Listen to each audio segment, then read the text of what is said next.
মে 2023 মণিপুরে দাঙ্গা শুরু হয়। মণিপুরের দুই বৃহত্তম গোষ্ঠী মেইতি ও কুকিজু। মেইতি গোষ্ঠীদের তরফ থেকে পিসফুল র্যালি বের করা হয়। তাদের দাবি মেইতি সম্প্রদায়কে সরকারিভাবে এসটি শিডিউল ট্রাইবের অন্তর্ভুক্ত করতে হবে। কুকিজু সম্প্রদায়ের দাবি মেইতিদের সমাজে এক শক্তিশালী প্রভাব রয়েছে। যদি তাদের শিডিউল ট্রাইব এর অন্তর্ভুক্ত করা হয় তবে তাদের প্রভাব আরও বিস্তার পাবে।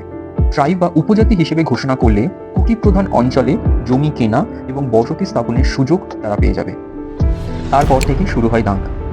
তার ভয়াবহতার কিছু ঝলক আমরা দেখেছি। মহিলাদের প্রতি বিভিন্ন হিংসার ঘটনাও সামনে এসেছে। মেয়েতে পুরুষদের হাতে কুকি মহিলাদের নগ্ন করে সকলের সামনে প্যারেড করানো থেকে আরও মর্মান্তিক ঘটনার কিছু ভিডিও আমরা দেখেছি। প্রায় 250 জন মানুষ মারা গেছে, 60,000-এরও বেশি মানুষ ঘর ছাড়া, 1,000-এরও বেশি মানুষ আহত, 5,000 বাড়ি জ্বালিয়ে দেওয়া হয়েছে, শতাধিক গির্জা ধ্বংস, একের পর এক ডজন ডজন মন্দির ধ্বংসস্তূপে পরিণত। আমার কাছে একটাই প্রশ্ন, এই দাঙ্গা থামবে কবে?